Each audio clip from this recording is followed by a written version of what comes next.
Hi, I'm Danny Butler. Hi, I'm Jack Price. And I'm still Stu Day. And this is the second part of the last part of the other part of the podcast.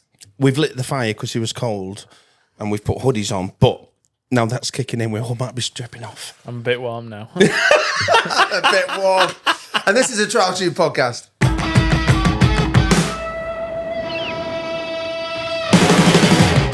Okay, welcome back to the podcast. If you've just listened to the last one and then you're listening to this one, thank you for staying with us. If you're driving, please pay attention, and thank you for being with us. And more importantly, thank you, Jack Price, for doing two parts to your podcast, because we had so much to cover in the first one, let's be honest. The first one flew by like we've been nattering for 20 minutes in the pub and an hour had gone like... So, yeah, we had to do part two because there's way, way more questions we need to ask you. Mm-hmm. And we did put out there, feel free to ask us questions. And he went, nobody wants to know about that. Yeah, basically, it's obviously when we do the podcast, people want to hear from the guests. The people that present it. Screw them. Not us Muppets. No. I tell you what, I put audio on, spot the difference from the first one, and then I put... Oh, getting a bit warm. You're getting a bit warm now. I'm just doing a quick striptease. I do apologise. So we are, of course, once again, we have overtaken Stu's podcast studio, i.e. his kitchen, and we've made sure that Jack is warm enough for the second part. And in between the first and second podcast, you're not going to believe this, but we had what can only be described as show and tell, where me and Jack showed Stu our bags, and that is not an innuendo. And you know what? It was stupidly intimidating what was in their sacks. It was terrifying. So I'll embellish. Yeah. So obviously we're doing the Scottish 6 days. His face right now. and in what walks Mr. Big Bag. I went, this is what I'm going to take around Scotland. It was that's not what you sound like, Jack, it was a small child. No, not even a small child, a small adult. The weight of the bugger is massive. Yeah, I think, well, you've obviously got to prepare for everything. What are you preparing for? A nuclear holocaust? God. You need to.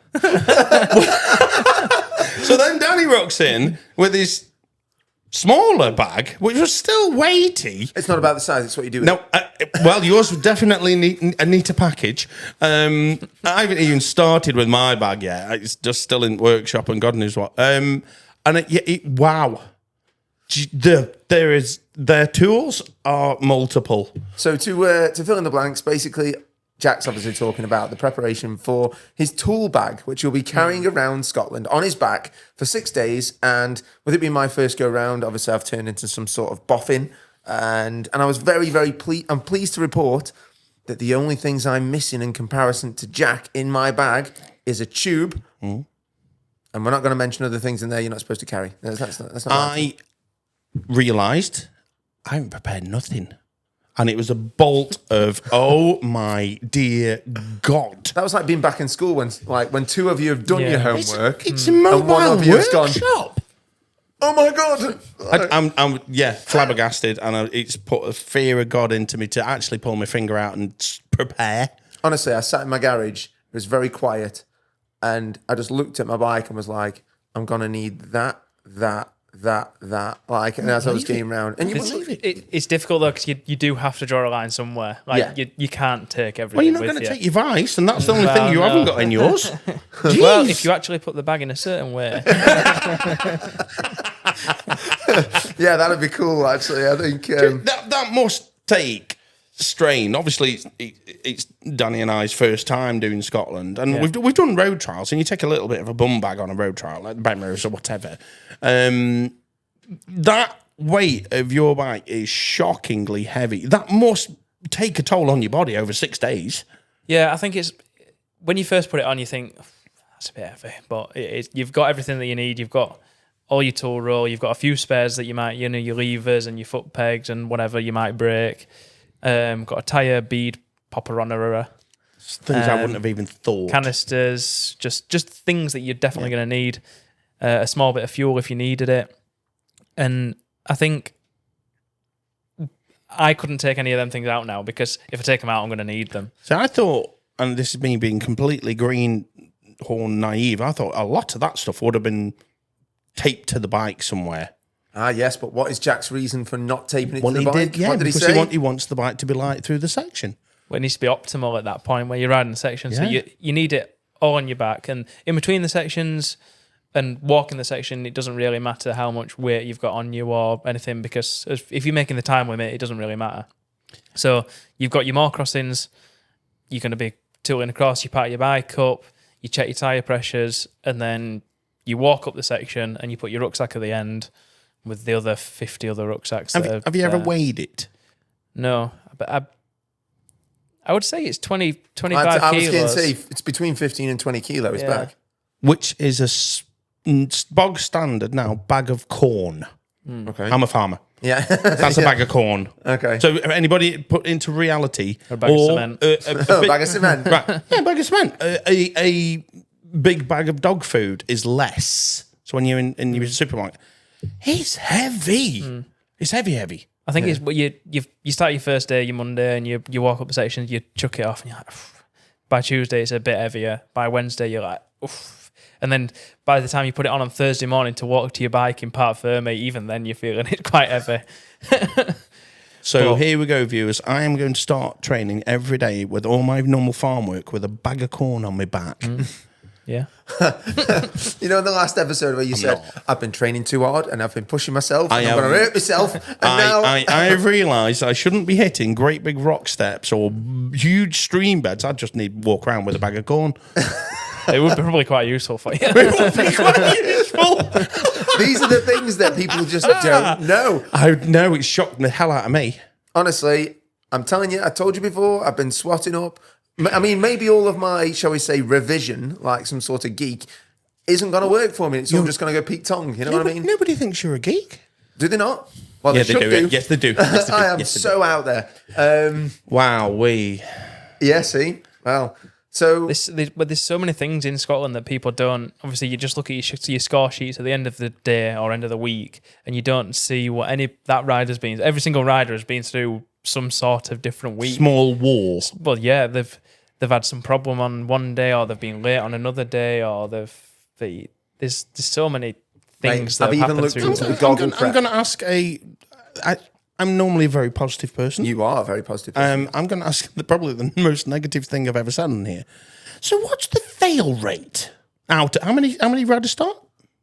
280 something. How many Finish. have a drama that ends it? It's 281 finish. So Nobody fails to finish. He's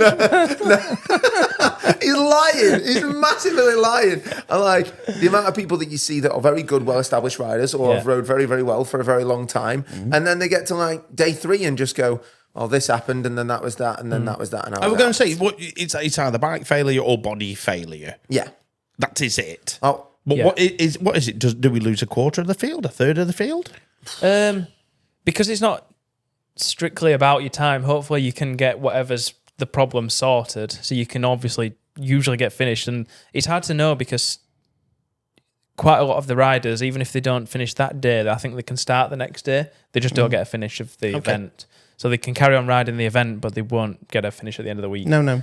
So I don't actually know what the statistics is, but I think there's quite a lot finish, probably 200 finish. Okay. that's good news. I would guess, That's really good but news. I don't know. So that was a positive then. See, that's very positive. No, you are right.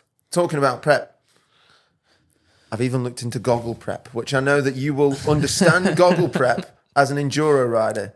Mate, amazing things have been invented. People don't even have to run roll-offs anymore if they don't want to. Vision. It's hilarious though when you go to a trials event, because obviously they don't know about goggles and they should never know about goggles. The amount of people that turn up with roll-offs and stuff like that, I'm like, why have you got roll-offs on? You need I would imagine you need a fog cloth. Yeah, well, I think that that's getting in my face. No, I think that just normal goggles and just wipe it with your sleeve or something that. You don't ever really use your goggles on the miles and stuff like that. No. It's just a big road work. Yeah, just the road work where you put your balaclava to there and then your goggles are the rest of you. So I've been using mine to intimidate post office workers. No, I'm from Stoke-on-Trent. I couldn't help. It did fit in with a lot of the... Bloody would as well, eh? Yeah. No, You chav gangs on the Sarons. No, I've just spent too much time at the motocross over the last couple of years, so Yeah. I bought some Armour Vision sticky tape for down the road because that stuff is absolutely magic. Like, it's next level. You want to see it, honestly. But You're going to be the cool kid that rocks up with all the trick stuff, and I cannot do anything. I am going to be the farmer hick with everything that's just wrong. I don't think it matters whichever end of the scale you're on. I think it's genuinely just how your week goes. Yeah, it is. You could be the most prepared person on the planet, and then Lady Luck may shine on you. it's true. It's true. Or take a dump. But also, I'm going to heed the words of a very experienced Scottish rider, and Jack said it by the door a minute ago. Fail to prepare and prepare to fail. Well, you've got all this stuff and you hope you don't need it because you don't want to ever use any of it. But prior preparation prevents piss poor performance. That's the one. Oh, wow, that's a lot of peas. How's that going for you? You haven't got a rucksack yet. No, I'm going to have a piss poor performance. How is that I going? haven't got a rucksack, but I've just realised it's empty. I don't even know it's big enough. A Tesco carrier bag. I don't even know it's big enough. I know it's a really good Carigo one. I know. I've seen it. You've seen it, and I think mine's a bit bigger than yours, but his is bigger than mine. Yeah. Well, he has got a very large sack. He has for Scotland. He has, which is impressive. And it's a brand I'd never even heard of before. What? Evoc. Evoc. They make amazing bike bags for like mountain bike bags. And he's just told me the price I was expecting. He's just told me the price. I'm like, oh, okay. Have you noticed though all the bags that wasn't so bad.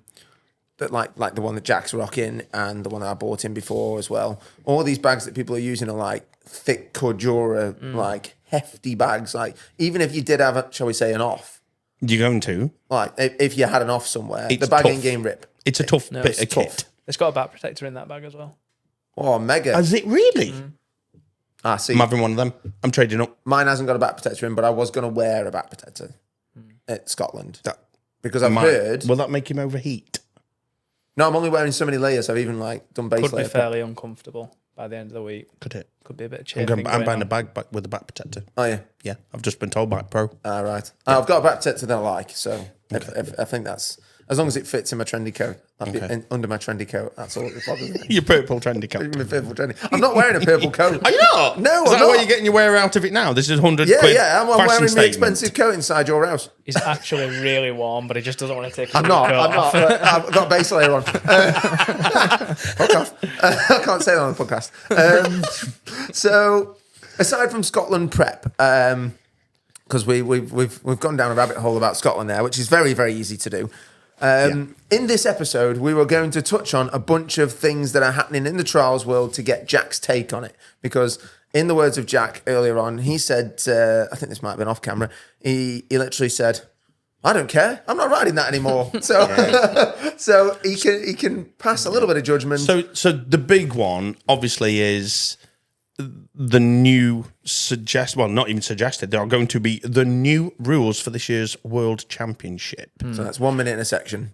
Which is one that's a massive time cut. You've then got a qualifying race section. But that's after the event, isn't it? No. But none of us know. No, you've got your race that takes your starting order. All right, okay. Through a section. Right. Then you've got your time limits in your section, and then there's a power section. Right. But that's is that right? Is that what they're calling it? That's only for Trial GP. I think. And ladies Trial GP. Yes, but that's still a thing that's new. Right, so if I had... so here we go. If I had explained that to you both there, as like me trying to sell it to you, like these new features, if I'd explained that all to you, and you're used to trials, and it's, shall we say, basic format that it's been for the last few years, how would you feel about that? I don't really understand the 1 minute. I don't understand what that's gaining. I read something and they say they're trying to make it as it will force more mistakes. Yeah, I can understand that, but they looking from a rider's point of view, you're then rushing. You go into a section, anybody that's road stop permitted, you go into the section, you move a tyre right, you've done 15 seconds. So then you've actually got 30 seconds of actually riding, and then you've got 15 seconds that you need to get out of the section. So a minute is just not a long time at all. And I think that's soon going to change when they realise it fails. No, they'll just stay with it. okay. But Of course they'll stay with it because Will look these- how well the no minders thing went down. I'm going to ask another one. Do you think they will alter the severity of the sections to allow it to be more 1 minute friendly? no, they'll just make them shorter if they are going to do anything. Okay, so it's a But slight there's no gain alteration. then, is there? No, not really. If you make a section shorter but make the time less, it's just the same as the longer section. But With the only what thing, the only thing that happens if they leave the sections longer as well, is you're gonna introduce more crashes because people are rushing and they're more tired. So that will actually extend the time of the trial because they're trying to fetch somebody out of a section. Possibly, yeah. You can never obviously see into the future, but yeah, if you reduce the I've never time, seen it that way, people yeah. are going to be stressed in the section. They're going to go for things when they're not ready, and it's going to make massive crashes. See, that was my next question. Do you think it'll make the trial run smoother because it's faster? No, I don't think so. No. Okay. I don't think it can run any better than what it runs now. After watching the live stream every single, for the last 2 years, I've probably been the only person that's watched all 8 hours. And they run pretty smooth. The sprint through the section to timed that allocates your start time. I'm not totally against that. Okay. When the qualifying was in, when Jake was running the championship and they brought that championship, I think that was like the best that the World Championship's been run for a long time. Okay. I thought that was awesome. I It enjoyed was that. brilliant. Yeah, it brought a different aspect to it. And I mentioned about this on a message. It would actually make sense when people in Pidgin English go, "Yes, we make great race today." Yeah, and that then technically is a race. In case you're wondering, Borat is riding Trialtube Yes, good race today. Very nice. I think it's a good thing just because when I was riding and we were doing qualifying, I wasn't the best at it. But did you enjoy it? I don't know how much I enjoyed it, but I liked that it gave me an even chance of being last man to Tony. Oh, okay.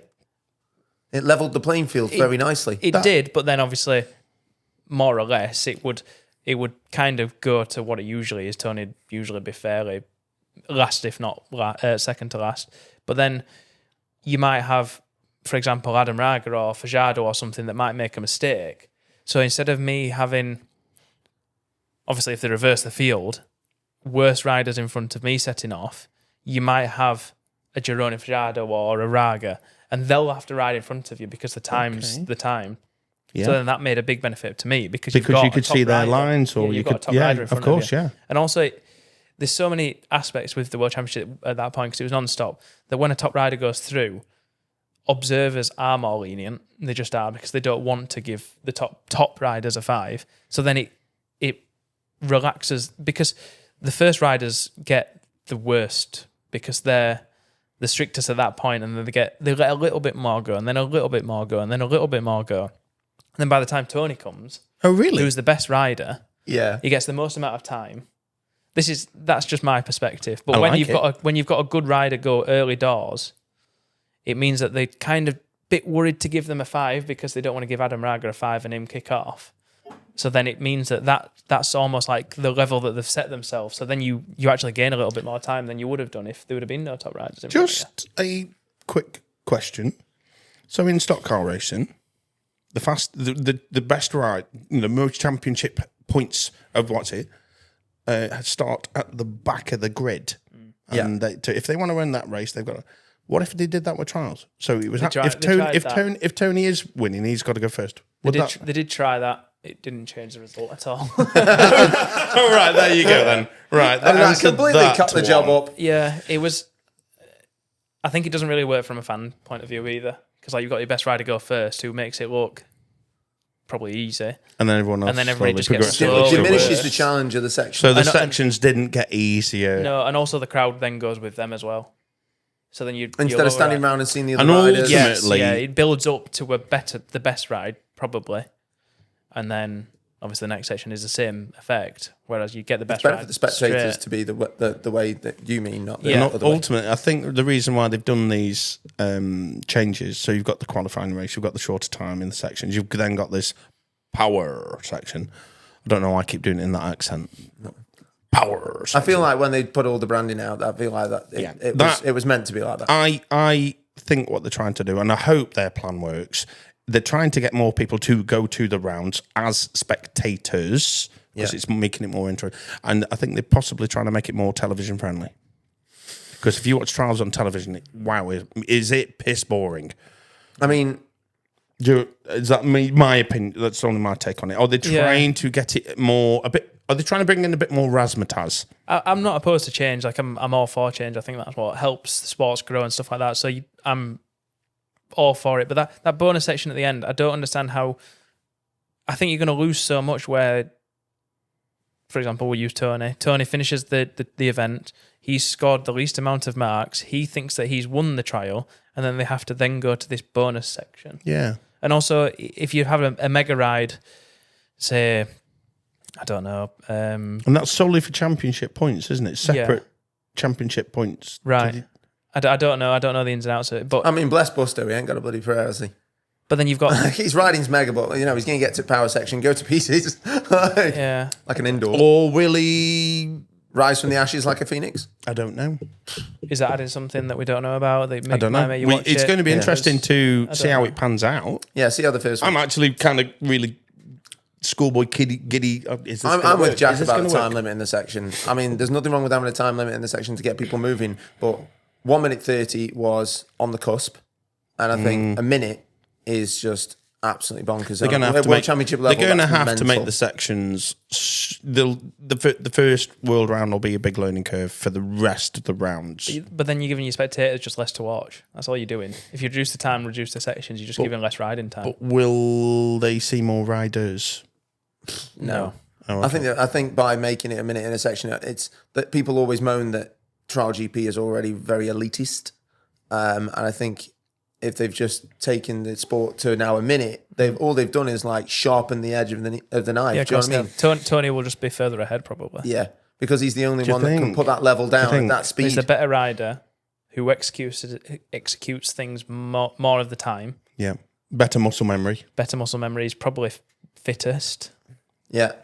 You're just giving him everything that he wants, really. Yeah, if anything, all it's going to do is for people that go, oh, he wins all the time and it's boring. It might be even more now so. you're going to make it even more difficult for people to catch him. That's the thing with non-stop. I hope that's not the case. Everybody thought with non-stop that was going to be the case, but Tony is the best who hits his lines most of the time, and if it's not going right, he makes it go right. So then... He's got every correction under his... Yeah, he's just going to win anyway. So to quote a former world champion from one night in a bar in Barcelona, Doug Lampkin literally said, when the sport went full non-stop, all that happened was the sections didn't change. They just weren't ready to go yet, and you just had to go. Okay. So then natural talent... kicked in even more. Oh yeah, the natural riding ability or the riding ability that they all worked on, whoever worked the hardest was still in the lead. Or, and it changed nothing. It changed absolutely nothing. Nothing changed. There you go. There's one, shall we say, debunked thing that's going on right now in World Trials. If you agree with us or not, put it in the comments. We'll see what you think. I'm trying to be positive. Fingers crossed it works. I mean, I always hope that whatever they do works, but sometimes, is it for the good of the sport? Like, I don't know. The times, I thought, times last year, I think they kind of copied the Spanish Championship for sections. I can't remember the exact sections, but it was like 1 to 4 had a time limit, 4 to 8 had a time limit, and 8 to 12 had a time limit. And you had to meet them times each lap, and there was 3 laps. So they had 9 times to meet throughout the day. And I thought, that's just a recipe for disaster. But I think it actually worked really well. Okay. Because I saw the Minders sheet where it had so many times on, and I'm like, that's so complicated. But then when it actually got going, it meant that everybody kept on moving because they had to make their times, and it just made the trial flow up there. So that was one that really worked. That I do you know what I'm really scared of happening for trials though? Similar to what's happened with bicycle trials. In that they changed the rules in bicycle trials a few years ago to appease certain riders that didn't want to leave the sport, but they still wanted to stay there. So they changed the rules and made it into a point system where if you get through gates, you get so many points. I've done this at an indoor in France, and it's and they removed dabs, as in if you got so far through then fell off, you got this many points. Yeah. It's like a graded hill climb, but for a section. For every section. Right. And do you know what all they've done? killed it. Yeah, Killed the sport. didn't work. It's no longer. There's nothing wrong with the rules as they are. Do you know what? If you invented new rules now to put into Premier League football, people would lose their mind. If it ain't broken, don't fix it. Correct. Sometimes just leave it alone. Yeah. Jeremy showed.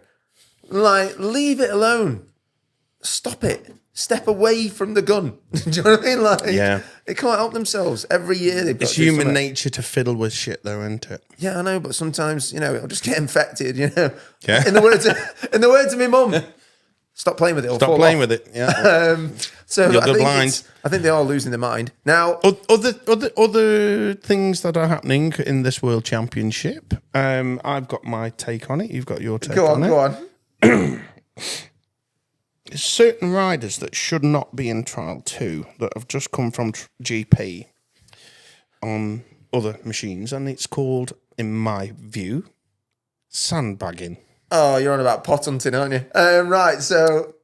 Elaborate? I think... So right now, if you don't know what's going on in the Wilder Trials universe, firstly, we've got to talk about the places that these people have gone to and what fantastic business moves that is for them in their professional career. I'm sure it's very lucrative. First man up, Mikel Jalabert moving to Honda. What do we think about that, gentlemen? He's on the electric. Yeah, he's on the RTL. Yes, which is not going to be in the GP class. That is, which he has always ridden. Mm-hmm. He's going to drop to Trial 2 on the prototype Honda, which is going to be an incredibly expensive work of art. And they want to win Trial 2 on an electric bike with a GP rider. That is disheartening, I feel, for young upcoming riders who are trying to watch it. I don't think it's good. It's like Marc Marquez dropping down and riding a different prototype, but I don't think it's right. I don't know. Jack's been in the Trial GP. What do you think? It's a difficult one. I don't know. It depends how you look at it. The Trials is different because obviously it's not a circuit. Circuit is like motocross, MotoGP. It's all the same track, but different CCs. That's what's restricting them. Whereas it's ability that's restricting the Trials riders because they're on the same bikes. Correct. Within reason. So, yeah, I don't know. It's how you view it. If you just view it as another World Championship, then don't really see the problem in it. They open a book. They've got a business plan. They want to win it. Who's the best rider we can get? Right, we'll have him and we'll put him on it. I totally understand it from their side. If you see the Trial 2 as a stepping stone to Trial GP, is. Yeah. Some people might view that just as a World Championship that they want to ride and win, and then it might never really want to get to the GP class because they might think it's too much for me or anything like that. But limited budgets and so on and so forth. Exactly. So like Arnaud Farah, he basically said to me that because he used to ride when I was riding Trial 2, so that's nearly 10 years ago. So he's been in that class for a minute. Yeah, he did move up for 1 year into the GP class, but he basically says like, I get a contract from Sherco, but I can go and practice at home pretty much on my own with a minder a couple of days a week and be a decent level. If I move to GP class, I need a full-time minder. I need to be riding 6 days a week. Like, he doesn't want that because it's not achievable. No. So. But this Honda project is not short of a Bobo too. No. I mean, it does look amazing. It looks amazing. Video is just if it's that amazing and that good, why isn't he doing it in the GP class? I know, but I don't know whether it's a development issue or... No, it's pot hunting. It's pot hunting. If you don't know what pot hunting is, by the way, if you're in the US, it means basically, they're riding a class that they are better than. Correct. And they want to win the GP class with the 4RT, and they want to win Trial 2 on the electric. And yay, Honda. I think it's robbing, stealing, swindling the Trial 2 green grass riders our chance. It's not fair. He's too qualified of a rider. The bike is going to be too trick for the class. That's my opinion. No, the haters are going to hate me. The haters are going to hate you. I don't. Well, I. Go on, it's all right. You're in a safe space. No, it's just make it easy. It's all right. No. I just don't think it'll be as easy as you think for him to. I don't think he'll just walk it. Well, we've said in past podcasts how stacked Trial 2 is, and it's far more interesting to watch than GP. Yeah, it is. Um, But I look at results and I look at the I Trial hope, 2 class. I hope somebody on a petrol bike with no money kicks his arse. But I don't look at Trial GP class when I look at results. I just look at the Trial 2 class.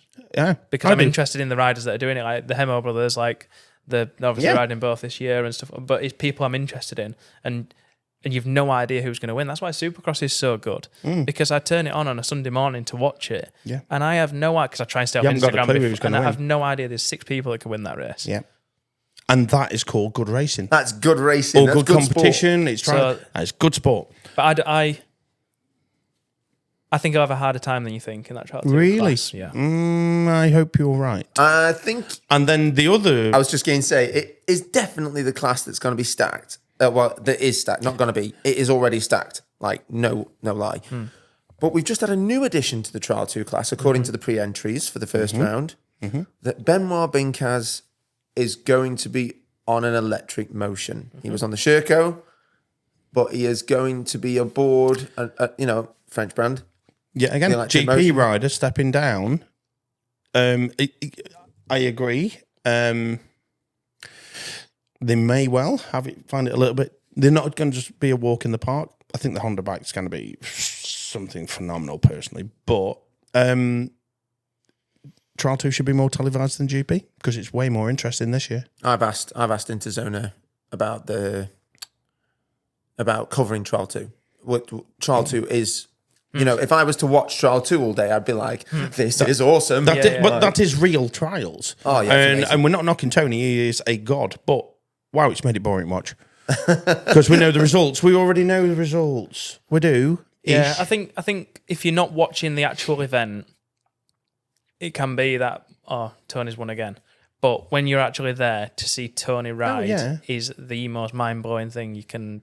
Yeah, where they're finding grip, where they're finding grip and what they're almost ricocheting the bike up, because it's a completely different way of riding. It's a different sport. Yeah, it is. Even the bikes and everything like that. When I was riding the Trial GP, nobody could get on my back and ride it because it was just too powerful. Really, clutch was too fast, suspension's too hard. But just every single person that rode it was like, that's horrible. But that's just how they need to be. Yeah. Because of the severity of it. You need it like that. Yeah. So. And then we haven't even got onto the point of an indoor bike. Oh, yeah. Indoors.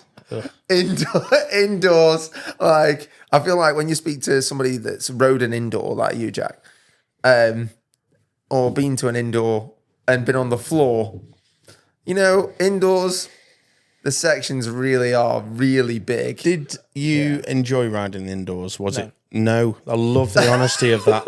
Instant honesty of that. You see how fast he answered as well? No. Did you enjoy that? No. But maybe as a youngster, looking at being in all the spotlights and the glamour and the applause, you were like, that's why I want to be there. Yeah. You could see but the reality is... No. They were good because obviously you went and you got paid and everything like that, but you were walking around during the day and you're looking at these sections which, are a lot slippier than they look, because they're freshly painted usually.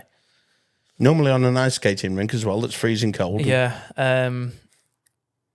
They're just not nice. You're just looking at everywhere that you could potentially have a crash or anything like that. And there's no way out of the crashes, if that makes sense. Mm-hmm. So obviously you can't, you never ride like that. As soon as you set off, you don't think of any of that. But when you're walking around just in your jeans and a set of trainers, and you're looking at that going, wow, really?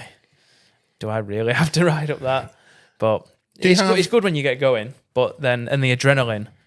But yeah, when you eventually finish, you're like, thank God I survived another one. So this year, obviously you are a trials rider and enduro rider. You're going to do the almighty Erzberg. Erzberg, yeah. There must be elements of that as well that you look and go, well, they're sending us where? Yeah, I don't think Erzberg is too bad because firstly they've banned you from walking now, so you can't walk any of the track. Oh really? Yeah. Oh, so I didn't know that. No, so you've never really been able to, but like up until 2 years ago, you used to be able to almost like sneak on and know if you got caught, you were probably just going to get a slap wrist and told to go back to the car park. Okay. Whereas now it's like, if you get caught, so like, you can't spot any sneaky lines. No, so you can't even walk any of the track. You get to look at the prologue for 4 hours, which is just like a flat out up and down the roads. But we just do that on e-bikes. So then we get on an e-bike at 12 o'clock and just ride up and down the prologue for like probably 4 or 5 times. Have you done it before? Yeah, I've done it. How many times? 3 times now. Best result?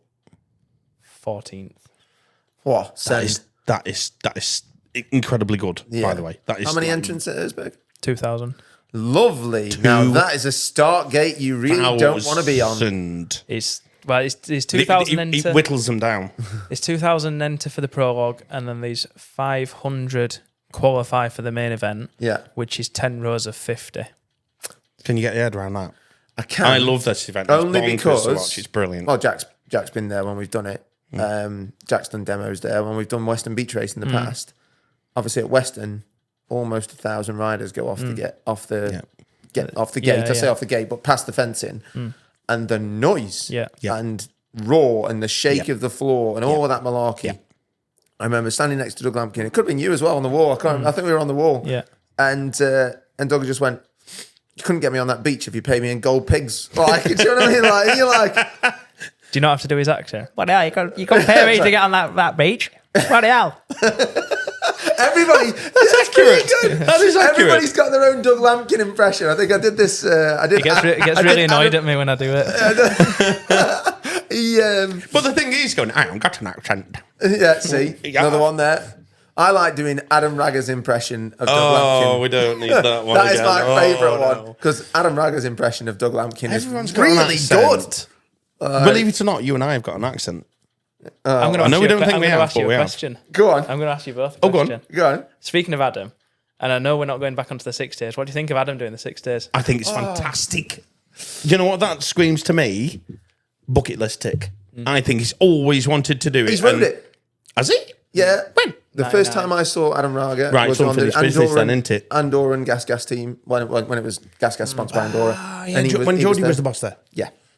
He rode it then. Yes. Many moons ago. I think it was 99. Now. It's unfinished business then, isn't it, for him? I think. Yeah. Well, what's his biggest challenge going to be? Having to ride sections that are far too easy. That's what I was getting to. Boredom. I don't know.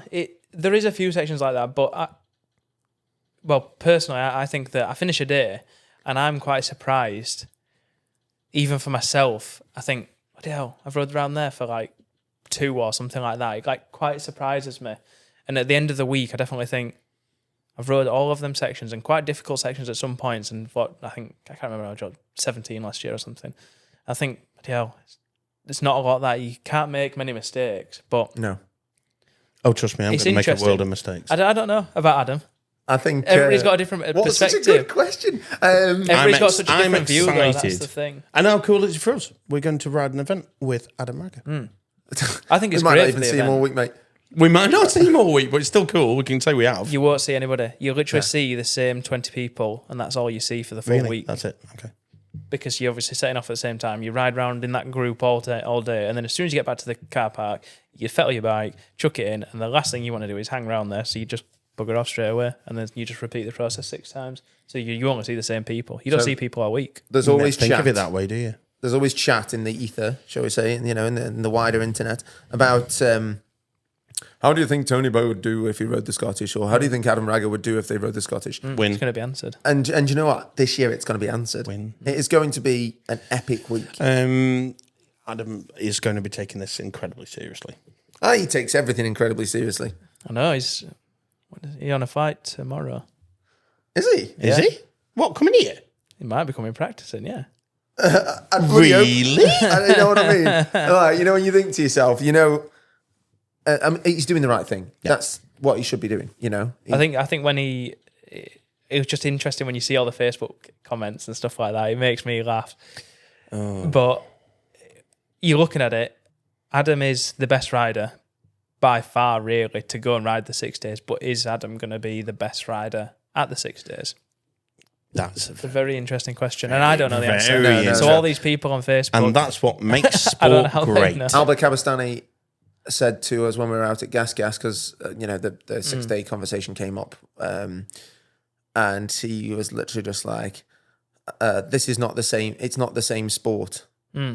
That's what he said. It's not the same sport as Trial GP. Yeah, I agree. Yeah, I agree. I agree. Yeah, he said it's just not the same sport. He said it's a very good trial. You know, he was very complimentary about the event.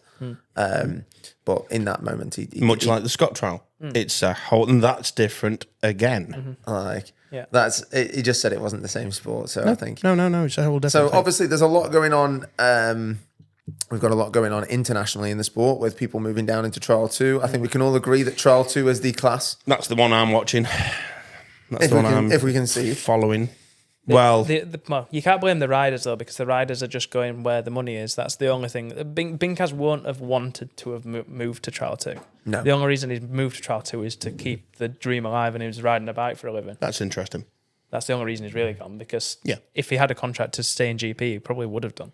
Yeah. That's a really fair, honest. So Little light bulb's just gone off in my head. There is something I wanted to ask Jack, and I never asked him in the first episode, and now we're going to go over it, which is amazing because he's been like really frank and honest, and that's exactly what we want on this podcast.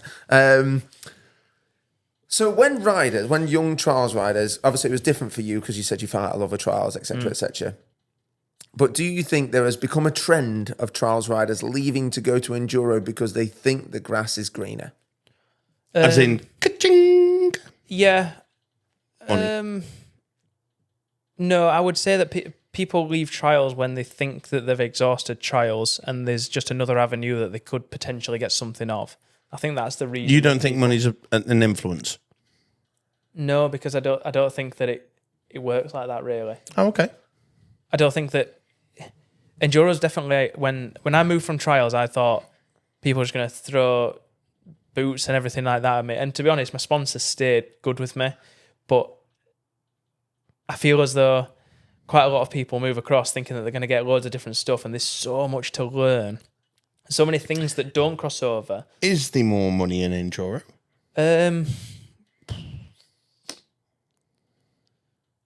Pause. Don't know. Oh, okay. That's such a big question. I feel for like both if you're an enduro listener or if you are a trials listener, because I know that a lot of people do crossover. A lot of people see, shall we say, just they don't see the intricacies of the facts. They just say, oh, he's left there and he's gone to this and he shouldn't have done that. And yeah, there's so many factors though, because like we used Toby Martin. Obviously, I don't think he really had a ride in the trials industry, so he then got on an enduro bike and he's gone and rode Super Enduro. I think they paid his expenses and stuff like that, and I don't know the ins and outs of his contract, but I was speaking to him the other day, and I don't think he's going to be earning a massive living from it or anything like that. But No. yeah, to go back to the trials or enduro, I don't know. I don't know who earns more money. I don't know if Tony Bolt or Billy Bolt earns more money. I don't know. yeah, don't know where the grass is greener. That's a question in its own. Yeah. Nothing's off the table here. We're not worried. I'd happily scared, say mate. I think Tony's on a big wedge. I think he's the most highest paid trials rider the world's ever seen, and deservedly. I completely agree. But And when you switch that to enduro riders, I would say I bet Tony's on more money than the top enduro riders. now, there's been a bit of a trend forming, which I think we can all agree. Obviously, Jack says he tries to keep himself off Instagram where he can, etc. Because you know what, social media, it's not real world. True.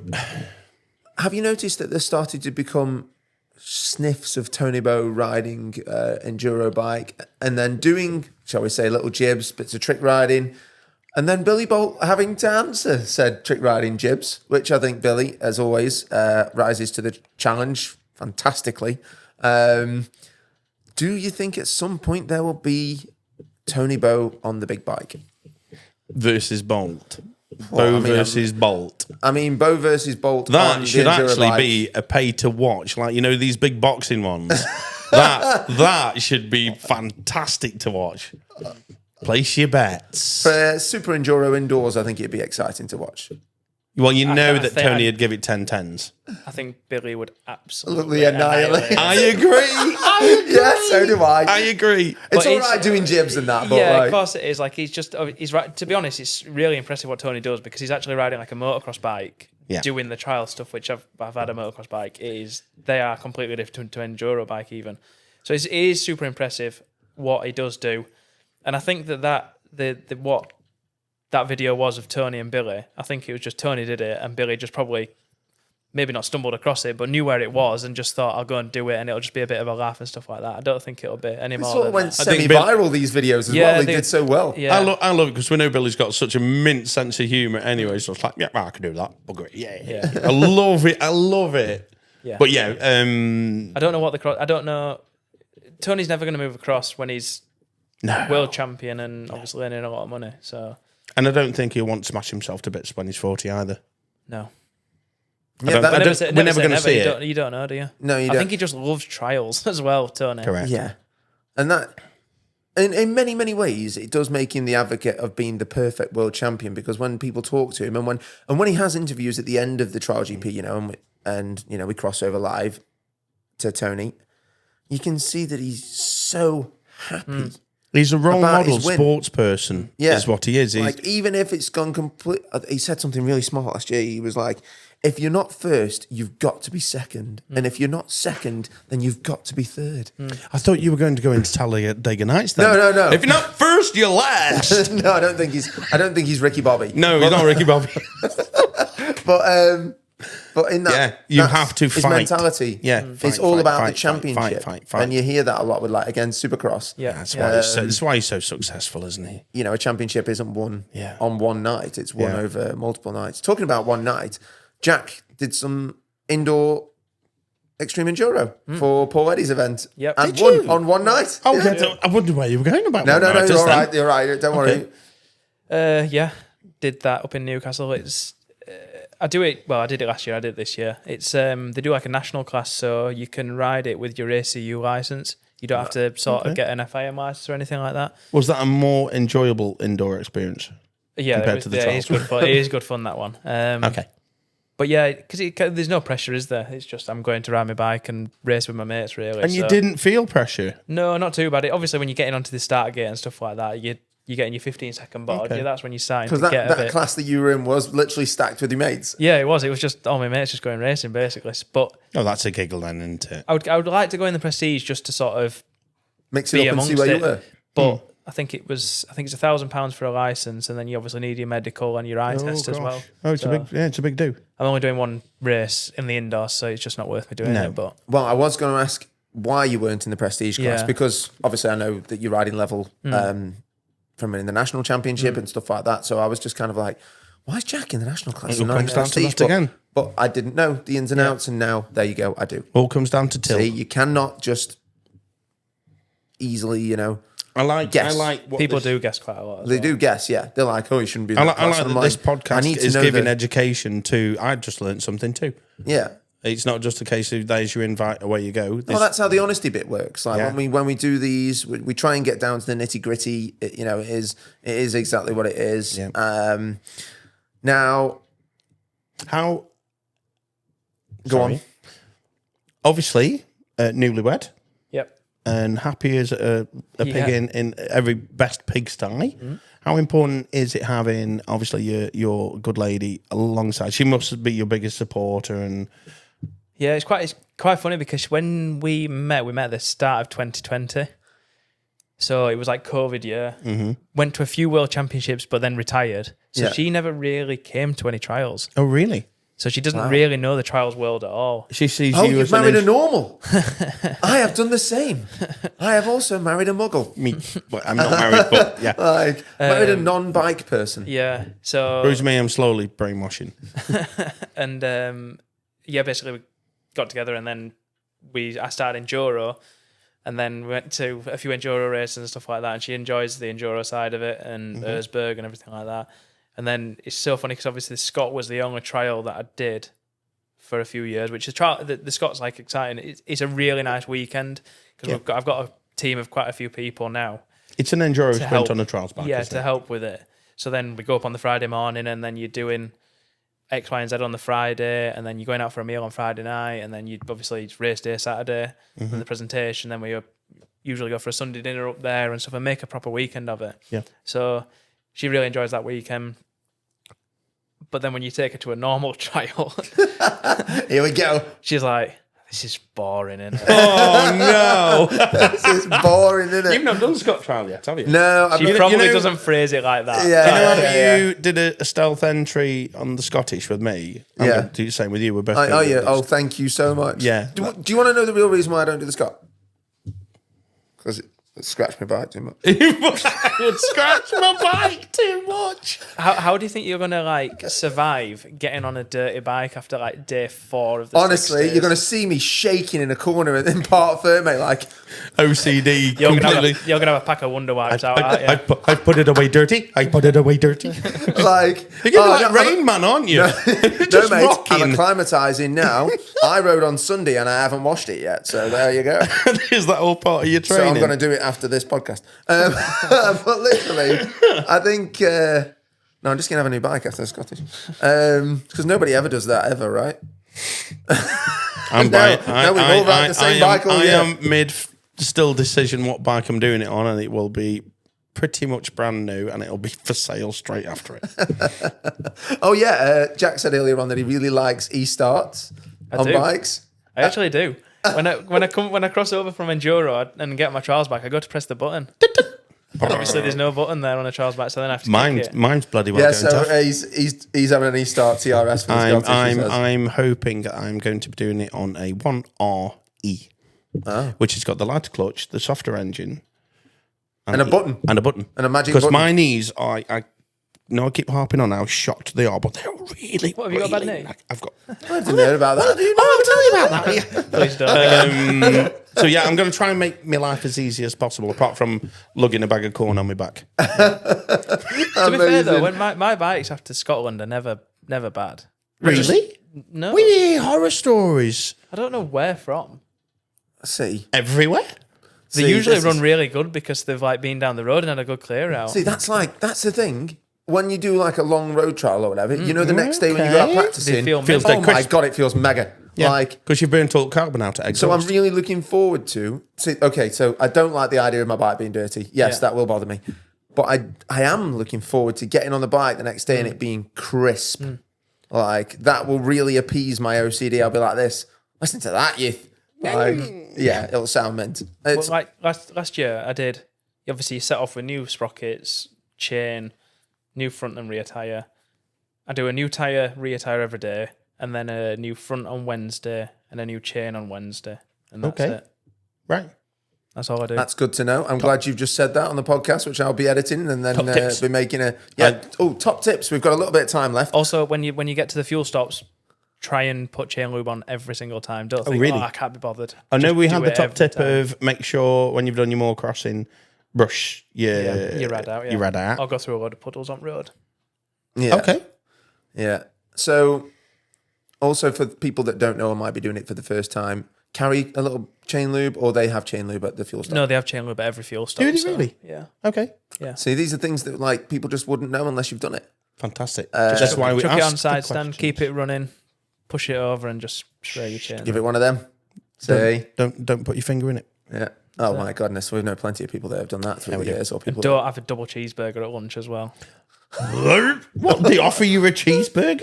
Yeah, Get off. that's all. Scotland, mate. That's all there was until about 3 years. Well, I don't think. I think that last year was the first year I rode that they actually offered pasta and stuff like that. Before it was just like bacon, egg, I like bacon. burger, I like burger. and everything like that. Oh my goodness me! Do you see me just shudder I'm just there? going for the food. thought of eating just like a whole burger.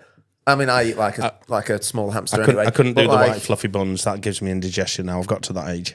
I just used to try and because people say, "Oh, we'll take your own lunch," but these lunch stops are in the middle of nowhere. Sometimes, Okay. like you're not going to see anybody. And a lunch stop when it's pissing down, 15 minutes is the longest 15 minutes in the world because you don't want to. You just want to get on Yeah, again. of course, yeah. But then obviously, if it's nice and sunny, you want to lay on grass for a bit longer. So Do Each you 15 minutes. take like gels with you No. and stuff like that? No. no, just have a decent. But you are only breakfast. 27, so he's fit as a fiddle. Just have a decent breakfast. If you see anybody at the side of the road, just try and take something off them. And then when I go to the butty van, I usually get pasta, before I used to get like a double egg sandwich, and then they give you like a chocolate bar, like a Mars bar, and a Lucasade. So Just make sure just you don't eat eat a when you can. cheeseburger because sometimes everybody's like knackered and they just think, oh, I could murder a cheeseburger. But all you that just blood feel then is 10 going to times. rush to your stomach and Yeah, send you you feel sleepy. so much worse after it. See, these are There you again go, things kids. that, and also, like I say, like I say, I've been swatting up on everybody's vlogs, everybody's videos, every piece of information I can find about Scotland. I've literally been like some sort of crazy lunatic because I've never heard it before. Yeah. And all the horror stories seem to just come from people having a big and across the moors. I've heard this one. Gail Chateauneau on the Bikes. Inch Perfect one, in all fairness. Yeah, Gail handlebars has a level big with the and- floor and it's launched and I feel as though if you don't know, like Chateauneau doesn't know how to ride across a mall. They don't have malls in France, really.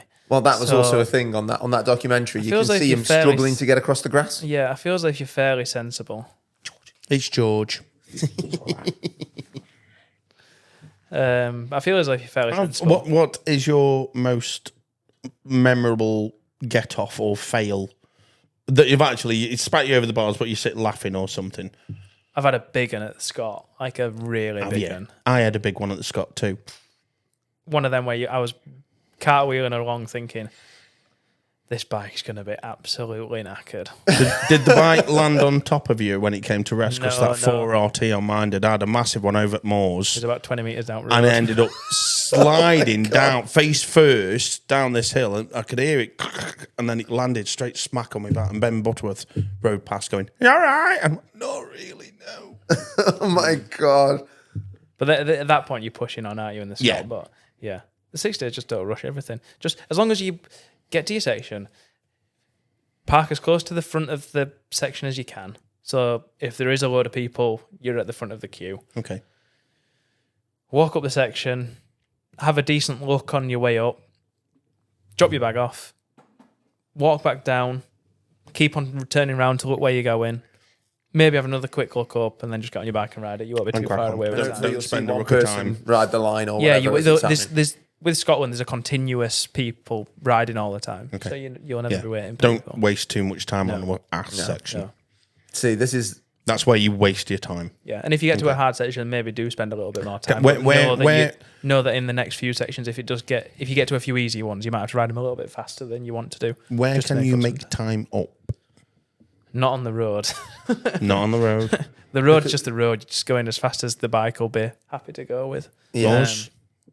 Moors you can make a lot of time up, yeah. But I think they account for a lot of time. If Okay. they want people to finish the event at the end of the day. They just want to keep you moving, but they also don't want to kill you either. And don't jump off the ferry before the ramp is Yeah, down. Oh, that's Don't do that's a that. fame story about people trying to do that. And Yeah. somebody broke both ankles once. Yeah, it Yeah. was Dan Earl's dad, Woody. He did it. Was it Woody that did it? Woody Hall. Wow, no way. Yeah, broke both ankles. Because he ended up Yeah, Woody. 30 foot in air rather than 3. Yeah. Brr. It's Make a sure very, you take a £5 ferry. It's a £5 to get on ferry on top of your entry fee. I wouldn't have done that. the shock horror. Did I they take wouldn't have done contactless?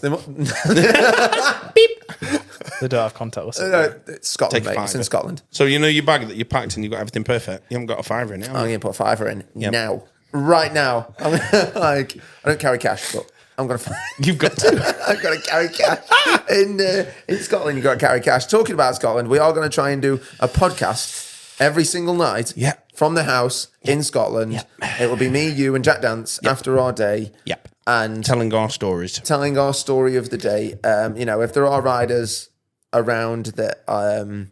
Don't ask me. Nope, not going to ask you. No, you're okay. You're okay. I love it. If there's, I was going to say if there's riders living on our street, so you'll think this is pretty cool. But the house that we've got in Scotland, I can nice. see Port Ferme from the window. It's It's always a good one. When I was last year, we couldn't really get an accommodation because it was not last minute. I decided to ride it, but it was definitely after everybody had booked. So we ended up on a caravan site, probably about 15 minutes away.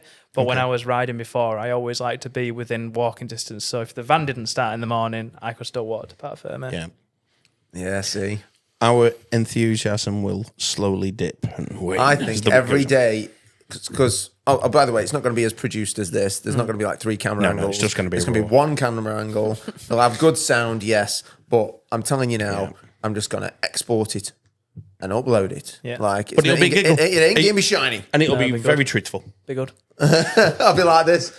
That was horrendous. Thank you. I'll still be going. And good night. Not warmed up yet. Well, We're over believe it or time, not, boys. we are out of time. Now, Jack, it has been a pleasure to have you on. Thank It you really so much. has. Good to chat. Yeah, absolutely mega. If you want to keep up with Jack's adventures, obviously you can follow him on social media. This is the point where you tell people your tag, but he's got loads of followers on Instagram anyway. Yeah, it's Jack Price 1997 on Instagram, and then just obviously Jack Price on Facebook. So There we go. Yeah, I'm at Trials Day on Instagram and Facebook and TikTok. See, can you imagine him on TikTok doing some My stupid videos on dancing? TikTok. I refuse to go on TikTok. My If I videos go on TikTok I'm are mint. there for 2 hours. Yeah, I refuse I to go on can't. Yeah, you just lose so much of your life. That's screen time on your phone. That I was like, my screen time can't be that. I need to put my phone down more. So then from that moment on, I've put my phone Yeah, down. that's the biggest problem. And of course, you can reach us at info@trialtube.co.uk and at Trialtube on Instagram and YouTube.